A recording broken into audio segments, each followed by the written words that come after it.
There is not a one-size-fits-all solution to leadership.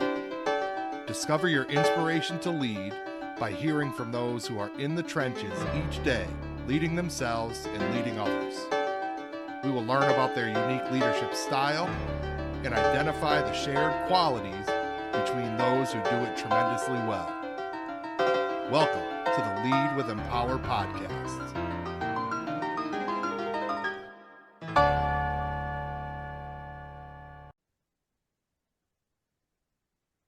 All right, the WestCon softball mini series on the Lead with Empower podcast keeps chugging along right here. 3 new athletes for our student athletes. I'll use the appropriate term for our latest episode. We're joined by Alexis, Rachel, and Carly. Again, 3 members of WestCon softball, coming off a pretty solid week last week of games and enjoying a Monday off day. We're recording on Monday here. This episode will be live on Wednesday. So what good did Coach Stone see to say, hey, Monday off day? Like what did we do to earn this wonderful day off of practice and competition today? Got to be blessed with practice yesterday. So a little Sunday fun day turned into a Monday off day. I like it. I like it. Now, in all seriousness, thank you for carving out a few minutes out of your schedule today. It's been great so far. This will be I believe our 3rd episode with student athletes. We had Coach Stone on, was our last guest, and she gave a great update on how things are going. It was right about at the midway point of the season. So we're excited to get our next crew of athletes on here. As we got going over the course of these first few episodes, we've seen a little bit of a recurring theme. Again, listeners, we're here with Carly, Rachel, and Alexis from WestCon softball. They've been volunteered by Coach Heather Stone to join Ron and I this week for the episode to give us a little background on how the season's going. But we've seen a recurring theme over the first handful of episodes, and with regards to kind of leadership skills, team dynamics, and the 3 areas that have come up consistently in every episode thus far have been a focus on improving body language and mindset, improving focus, so mentally just being in it, right, from start to finish, and then holding each other accountable through great communication and sometimes maybe some tough communication. So that's been a little bit of a recurring theme, and you're going to hear those things pop up over the course of our episode today. But really, we're going to get into kind of your thoughts on, holding yourself accountable, pushing others and holding them accountable, and how your actions are both impacting future you and future WestCon softball team members. So that's where we're going today. Before we get into the episode, before I turn it over to Ron for some heaters, he's bringing the heat today, so get ready. Good athletic stance. Take a second to introduce yourselves to our listeners. Maybe what year you are in school, where you're from, what position you play, and just a little bit of a quick blurb on how you feel the season is going for you and your teammates so far. We'll start with you, Alexis. Hey, I'm Alexis. I'm a freshman from Shelton, Connecticut. I'm majoring in social work, and I play 3rd and first base. And the season so far, if you had to pick one word that represents how things are going so far for you, what would it be? I say I'm having fun. Okay. Fun's a good word to say. All right. And Rachel, we'll kick it over to you next. I'm Rachel. I'm a junior from Southbury, Connecticut. I'm a business major, and I play shortstop. And your one word. You're not off the hook on this one word answer right here. Come on now. I guess my one word would be to grow. Okay, awesome. And then last, but of course not least, Miss Carly, how we doing? It's all yours. The floor is yours. My name's Carly. I'm a sophomore from East Haven, Connecticut. My major's nursing, and I'm a center fielder. Nice. For me, I feel like this season has been tough for me personally. Okay. Would you like to elaborate on that? You will eventually over the course of the episode. So I feel like I get in my head a lot. So it's been mentally challenging and knowing how to really treat myself and how much I should really push myself mentally. Okay, great. It's a great, honest answer. And I'm gonna actually spin it over to Ron because we're gonna get into a little bit of a discussion on the levels of leadership, and you'll have some great follow-up questions for that. So thanks for joining us, Ron. The floor is yours. All right, well, Scott, so we talked about it last time in regards to our meeting, in regards to levels of leadership, with level 1 in regards to self-accountability, level 2, accountability of others, and level 3, that team building, bringing individuals together to bring that synergy. So just focusing on level 1 at this time, managing self-accountability, mindset, and body language, just like Dan talked about. Now, in regards, I know that Alexis is a freshman. What was the learning curve like when you're talking about holding yourself accountable? How do you get to the standard of a Carlin and Rachel? What did you do to say I want to do that? You saw something in one of your junior, senior. Is it something that you saw in them that you say, you know what, I need that in my life. I need to be more like that. So as a freshman, What happened, Debbie? Go ahead, Lex. okay. As a freshman, just kind of coming in, it's definitely different from high school ball and travel ball, but everyone's here at the collegiate level. Like, we all have a love for the game, passion, especially like just talking about it with others. It's like, oh, like, don't get down on yourself because there's someone that's going to help you up there. I feel like that's what we have on the team. Okay. Rachel, would you jump in there? Yeah, I was just gonna say, so I thought you said my name, sorry. That's okay. It's okay. I was Maybe I just did. reflecting back to like my freshman year, like there's a lot of upperclassmen. So I feel like from the bat, we were like my freshman class was taught accountability, like self-accountability really well, just because people really didn't hang their heads that bad. They would just make a mistake and whatever, go on with their life. So try to reflect on that as much as I can. So just for the group, just looking at yourself eternally, is it something that you wish you would have known going into like as a freshman? I know Alexis, you're a freshman, but Carly and Rachel, this is more suited towards you. Is it something that you saw in yourself as a freshman that you've grown from since being a freshman? I would say I definitely have grown. I mean, coming in my freshman year, we had a lot of my class was pretty big and like there weren't a lot of upperclassmen, so I felt like I developed faster than I would have been if I was more like Lex's grade now because there's less of them, there's more of us. So I feel like I've developed faster than I should have developed. Okay. And so Dan, if I may, I want to go into like level 2 leadership in regards to accountability of others. Nobody wants to be critiqued. That's a blanket statement here. I like being critiqued. I like for individuals to tell me what I'm doing wrong and how I can improve myself. But accountability to others is a fine balance, great communication with a little bit of understanding, passion, compassion, and sympathy. With that being said, can you give me a story where somebody held you accountable or you held somebody else accountable that made it better for the team or was a negative aspect to the team in regards to somebody saying, you know what, Alexis, you know what, Carly, you know what, Rachel, that's not it.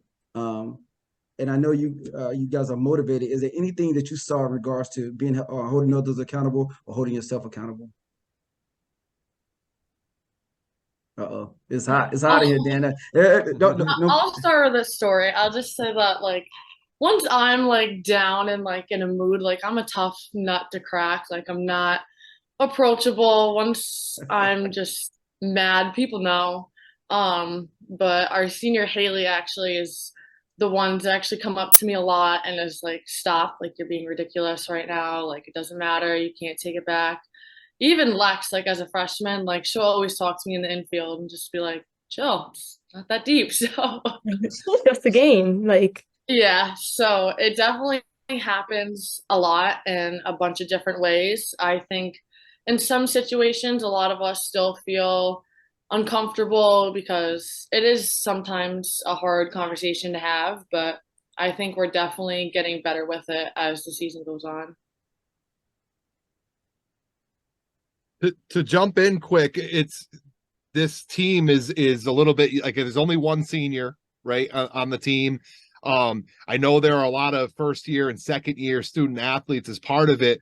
How and Rachel, I'm sorry, Carly, you just brought up earlier when you came up as it was a little bit more top heavy as far as more experienced athletes. Knowing that as a second year member of the program, Lex as a first year member of the program, knowing that it's a little bit of a different dynamic, how much do you put on yourself as far as it doesn't matter if I'm a first year member or a 4-year member of the program, if something's not hitting standard, or if I'm not hitting the standard, I need to be open to the critiquing and that accountability check by one of my teammates, or I need to step up and have that same conversation. Like, how much do you put on that, especially for you younger athletes? And Rachel, even you being one of the, the senior members of the pro, you're a junior, but one of the more veteran members of the program, do you find it's a little bit more of a receptive environment knowing that it is a younger team this year? Yeah, I would say so. And like Rachel, you mentioned kind of that self-awareness of being maybe tough to get to when you get into that mindset of, I don't want to call it a negative mindset, but it could be that. Do you have to kind of talk to us a little bit about that? Like, I'm going to hear from a freshman who plays right alongside of me when I'm starting to get into that negative moment. Do you have to is it a constant thing, or is it just when it pops up, like to check yourself or remind yourself, like, freshman doesn't matter, first year in the program doesn't matter, like they're in it for the right reason? It kind of depends. I Okay. mean, most of the time it's just kind of like, for example, like with Lex, like I'm just a person that I feel like my negative energy can portray into someone else, and I definitely don't want it to go onto somebody that's right next to me in the infield and for mistakes to just have a domino effect. So I definitely realized that pretty quickly. So Just jumping in right quick. So in regards to Carly, quick question for you. So how do you hold, how do you hold other people accountable? I know that a lot of times individuals yell. We talked about that in regards to yelling and screaming and the negative effect behind that. What's a great way you think to hold the individual accountable? How do you go about doing things in regards to like talking to people saying, you're probably on the right track?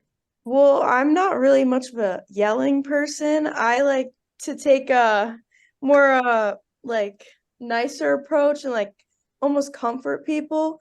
But like sometimes when I hold people accountable, it's not really, it's more like helping them like get out of their own heads, or like just like a helping hand, like a shoulder to like cry on basically. I'm just there for the support of it, not really like screaming, yelling, and telling them that they should do better. So it's a method behind the madness. A lot of times we talk about effective and efficient communication and just being, a decent person when you're speaking to people. Have you ever, through your travels, been around somebody or been in a situation where somebody's yelling and, making you feel uncomfortable that you do worse? We call it spite. Dan, I think you want to jump in regards to doing things out of spite. Oh, the old spite mistake, right? And when we're teaching leadership to younger students, we talk about, like, if you just scream at each other, the other person's going to mess up on purpose, because they, like, if you have a younger sibling, right? And you kind of needle that younger sibling, knowing that they're going to get it, you're going to get a response out of them, right? And it's going to kind of escalate the situation.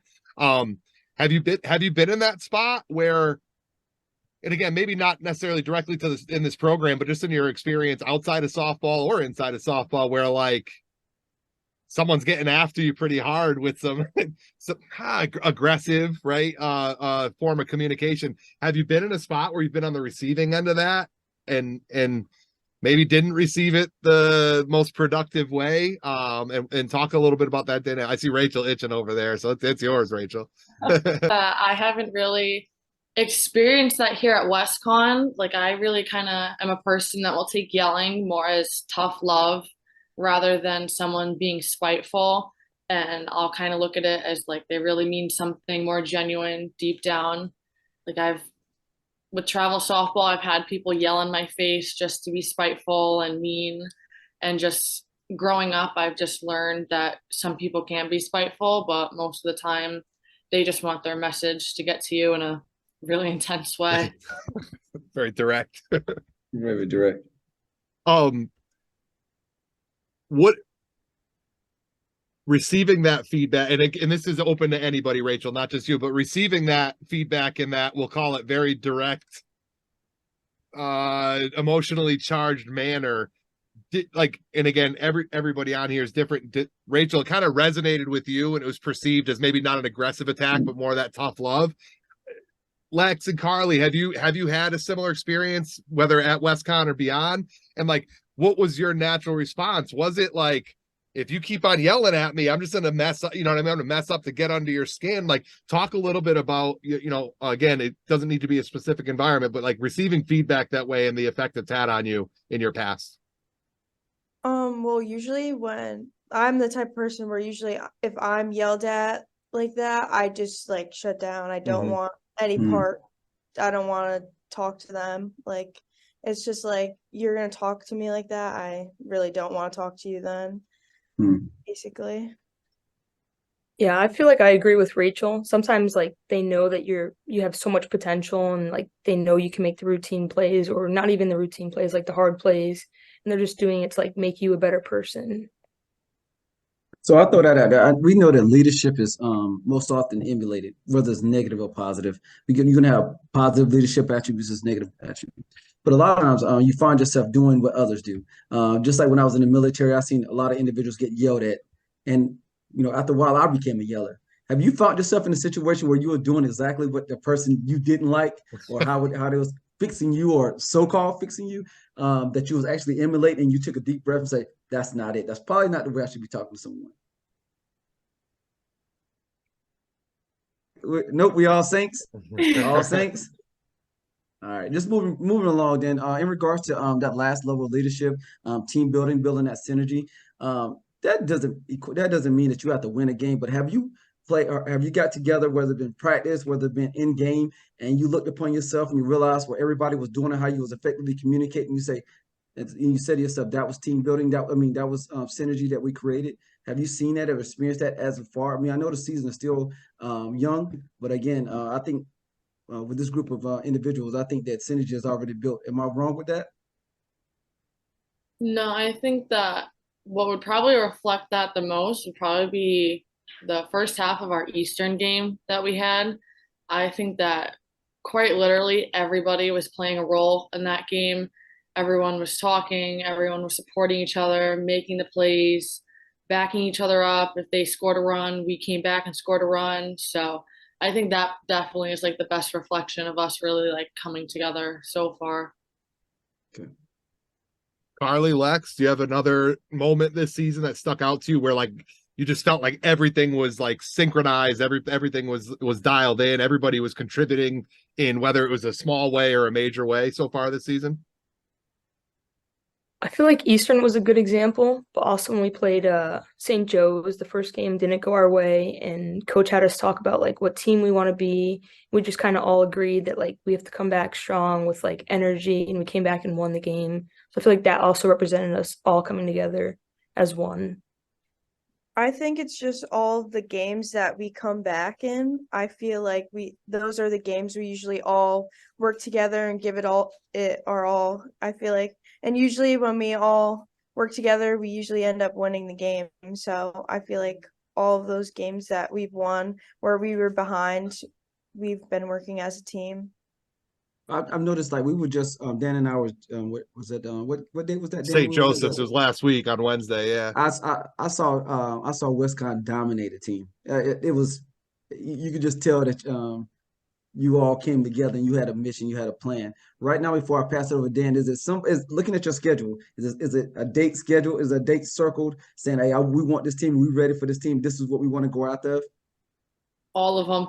Oh, no, Good answer. Good Good answer.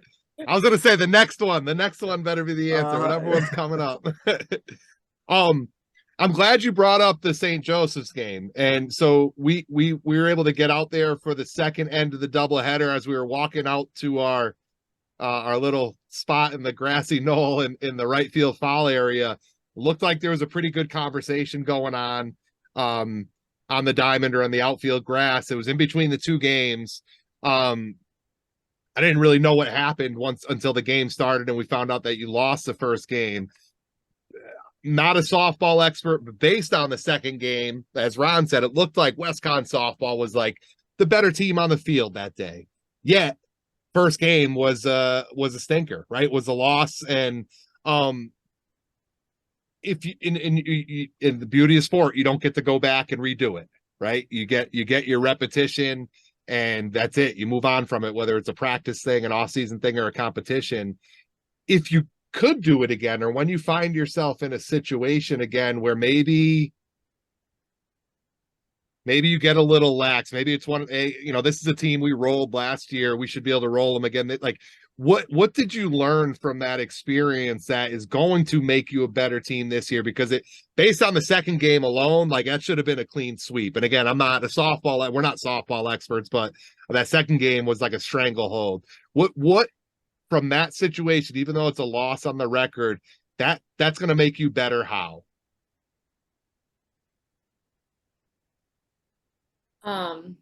I think that what we kind of have to learn from that is that you kind of have to go into every game playing it like it's your last, and playing every team like they're your biggest possible competition. And even if it is like easy teams and we're winning 3-1, we should be winning 10-1. Like, we should always just keep wanting more rather than kind of settling for less for the most part. So I think if we just jump on teams early and just compete the entire 7 innings, then we should be fine the rest of the way. Lex, Carly, anything to add to that? I feel like you have to go in every game thinking it's like the best team, even if, we think that we should roll over them. You still have to go in with the mentality like, we can't let up, you can't like go down or whatever. Just stay up top, energize, and all that. Yeah, and I agree. I think we should just have an open mindset and just have fun and do what we know how to do, basically. Cool. Now, and this is there's going to be a little challenge to the three of you right here, a little season-long homework assignment. So, that kind of having that mindset of maybe playing down the competition, or maybe not taking a team as seriously. And I think that's happened a couple times over the course of the year, where maybe not the best brand was out in the field in game one, and then you turn it around. And, there's nothing worse than losing one you should win. What are some of the early signs, right? Early warning signs of, hey, we're heading down that path again. And then what are the actions to fix it? Right. So 3 student leaders, 3 different grade levels, 3 different positions, playing time probably varies considerably, 3 different leadership styles. But we know this is a barrier to being as successful as we could possibly be. What are the warning signs? What are the actions to right the ship before the first pitch is thrown? Right. That way you're not dealing with, oh shit, we lost another one we shouldn't have lost. Now we got to make sure we get the second one so we can walk away with a split. What's before on the bus ride there during warmups? Like, what are you looking for that's saying, you know what, we're starting to head down that path. Now's the time to step up and right the ship. I feel like our warm-ups, sometimes we don't like take it too seriously, and then it seems like we're like goofing around almost. And then it's like we get into the game, and then we start everything starts spiraling, and it's like, well, maybe if we fixed it in the warm-ups, then we wouldn't have had this problem. And then so next time you see a little bit of a little bit of grab assing going on in warm-ups, everybody's loosey goosey. Carly, what's your I'm gonna step to the plate and fix it? Like, what are you gonna do to go about to change that next time it happens? Just be like, if we were playing a different team today, would you guys act like this? Just practice how you would play Eastern, basically. Give everything your all. Great. And my mindset starts right as soon as you step off of the bus, or as soon as you step into the dugout from your home turf there. Rachel, Lex, what about for you? Either one of you can go first. What's an early warning sign for you besides kind of how warm-ups are going? What's something that you're going to look for, and how are you going to snuff it out before it turns into a big issue? I think for me, the first thing is energy. Like, if we're all just kind of flat, quiet, and again, like what Carly said, just kind of lollygagging during warm-ups, it definitely continues that way. Even to the point, even the St. Joe's game, our energy in the dugout was horrible the first game. We weren't really loud. We were just kind of there to play, basically. So I think just having energy the second we're off the bus getting in the mindset of we are about to play, we're about to win, we're about to compete from the very beginning and before we even step onto the field. Great. And Lex, I'm gonna cut in right here because we're getting close to our wrap time. I want to, make sure we get you back to enjoy your off day today, which is awesome. In our conversation with Coach Stone, and I've gotten to work with Coach now for like 3 years, 3 years we've done programming together, got to know her a little bit. And Ron had asked her during our interview with Coach Stone about recruiting and the style of athlete, Coach Stone looks for. And one of the things that she said stuck out to me. And she talked about, when I'm recruiting a high school athlete, I look for an athlete who's going to be willing to do 2 things: try to get better from being part of this program, and try to do something that's going to make this program better for the future members of WestConn softball. So our final question, and I'm going to throw this out at each of you right here. What's one way being part of WestConn softball has helped you become a better you? And what's one thing you've contributed in your time, whether it be a couple months or 3 years, that has helped WestConn softball become a little bit better? And Rachel, because you're the senior the most veteran member on this podcast, you're going to be on the hot seat. It's going to go Rachel, Carly, Alexis. How have you gotten better, and what have you done to make the program better? I think that I've gotten better just because I feel like my freshman year I came in as this little tiny baby, and I've just learned that no matter who you are, as long as you're on the field, you're there to play. And if you're just playing to your potential and not settling for anything, that you're just going to continue to grow on the field. I think what I've contributed is probably my work ethic. Like, I work hard for pretty much everything that I do. So I feel like that reflects onto a lot of other people on the team. Nice. Great answer. Great answer. Carly, you're up next. I feel like I've definitely became, since I've been here, a better leader, and I feel like it's just like because of the environment I was in. Like I said before, I had to basically mature faster, so I feel like it developed my leadership skills a lot better than it was since I came here. And then what was the other question? And what have you done to contribute to WestConn softball being a better program than you were than it was before you got here? I would say my work ethic too. Like, in high school, I really didn't play a lot. I wasn't really trying. So when I came here, I knew that I had to put more time in, and especially like with lifting too, I've just like been working a lot harder. So I feel like my work ethic definitely. Great. And it sounds like that's an improvement thing for you personally as well, like contributing work ethic, but also developing that skill for yourself. It's awesome.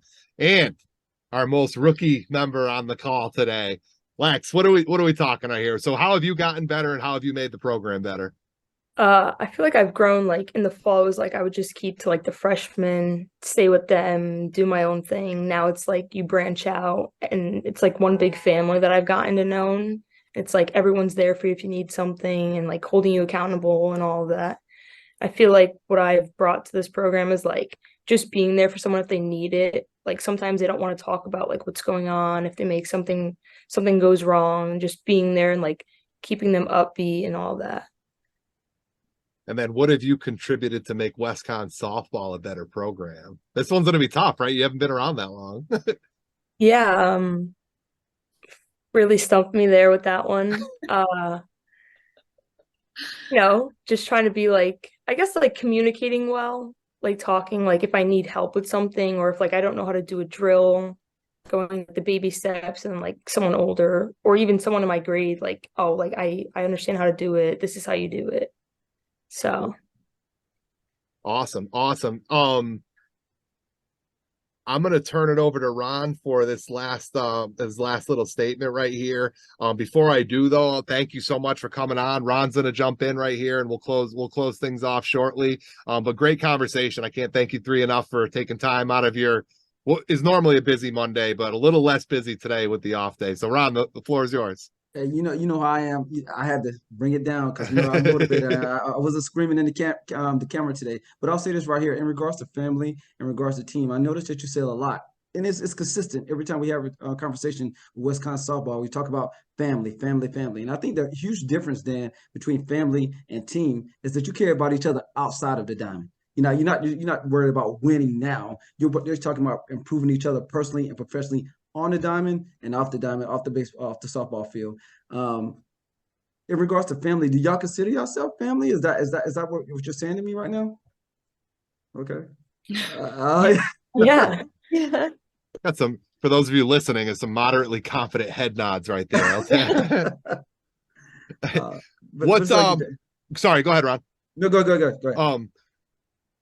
What is one thing? So probably what 2/3 of the way through the season right now, regular season.